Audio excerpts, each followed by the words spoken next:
What's up, everybody? I'm Michael Shane. I'm here with my friend Jill from Casualife Outdoor Living, and we're going to talk today about some of her struggles and how she has built this business. How you doing? I'm good. How are you? Very good. Good. So we've been working together a few years, probably 3 years now? At least. Yeah, and maybe more. Right, and you have 2 locations. Correct. So why don't you tell us a little bit about who is Jill and what is Casualife? So Casualife is an outdoor retail store. We specialize in mid to high-end outdoor furniture, umbrellas, accessories, customized cushions. We also do design work. So we help our clients to design their spaces, select their finishes, and really just figure out what's best suited for our clients. So how did you get going in this business? I have a background in interior design, and I wound up working in high-end outdoor retail and just kind of really found the passion there for it, both the design and then the business management and the interacting with people and clients, and really sort of found my niche in the industry.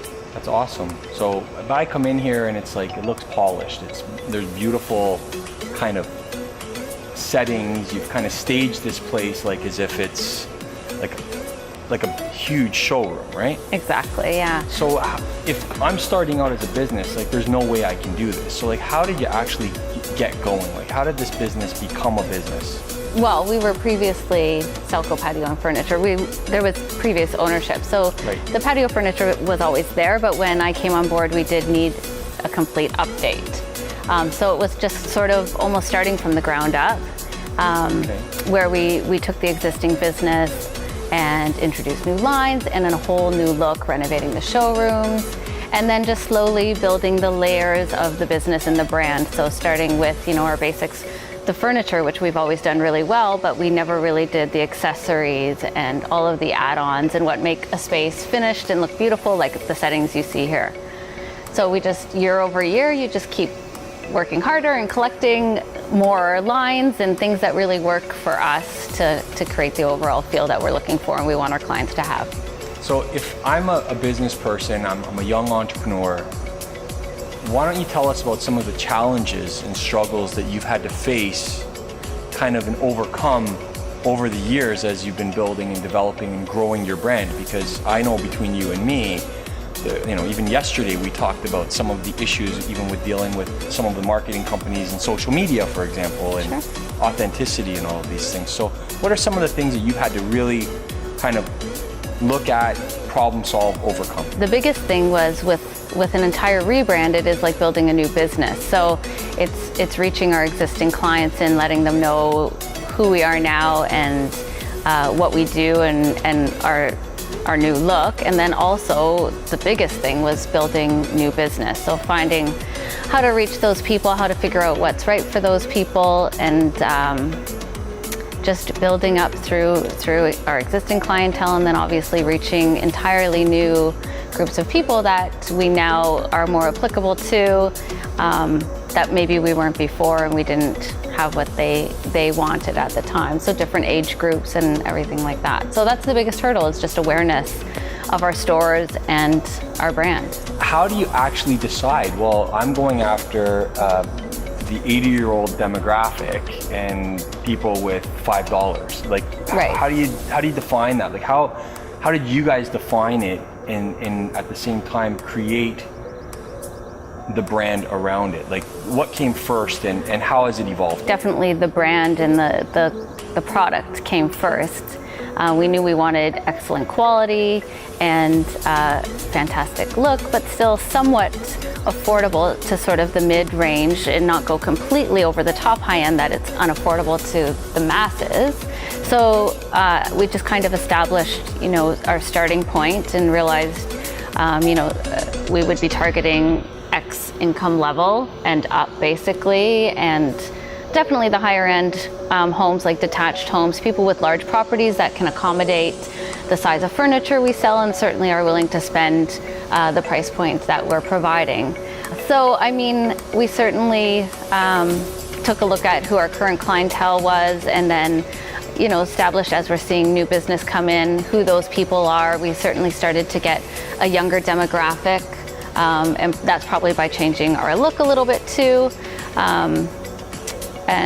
We just sort of really fine-tuned who is our client, which is basically families and homeowners, obviously, in higher income brackets, with detached homes and big properties that want to really make those properties fantastic and are willing to spend the money and want the quality to do so. What would be some real advice based on your life experiences and your learned experiences that they could take away from this interview and say, yeah, you know what, that aligns with me well? I think the biggest thing is just really, obviously you have to be really passionate about what you're doing, and you really have to believe in what you're doing.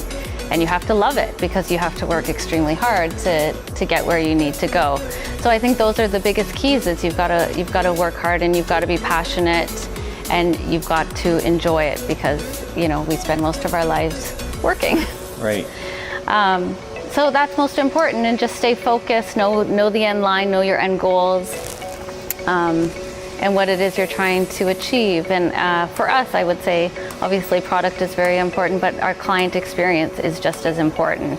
And we build a lot of our business on referral and people telling people about us. And that's how we look, how we present ourselves, our stores, not personally, but like our stores and our brand.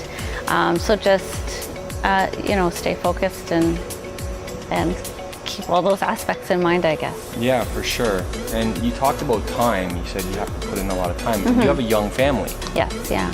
So how do you balance? Sometimes you don't. So, I mean, I have a very supportive family, and you certainly don't balance it sometimes. I think now that we're out of the cloud, it's been 5 years after rebranding, and you put in some crazy years to get to where you need to go, and I think balance is hard, but I think with hard work then you learn how to balance, and that's part of the whole process is learning how to balance everything. And that takes time. Absolutely.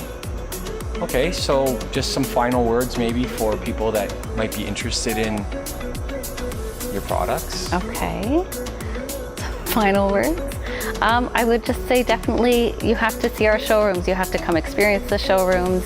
And our staff as well, and just the level of service. We're definitely here to help you find exactly what you need, and it's not about selling you as much as we can, it's about making sure everything is right for your space.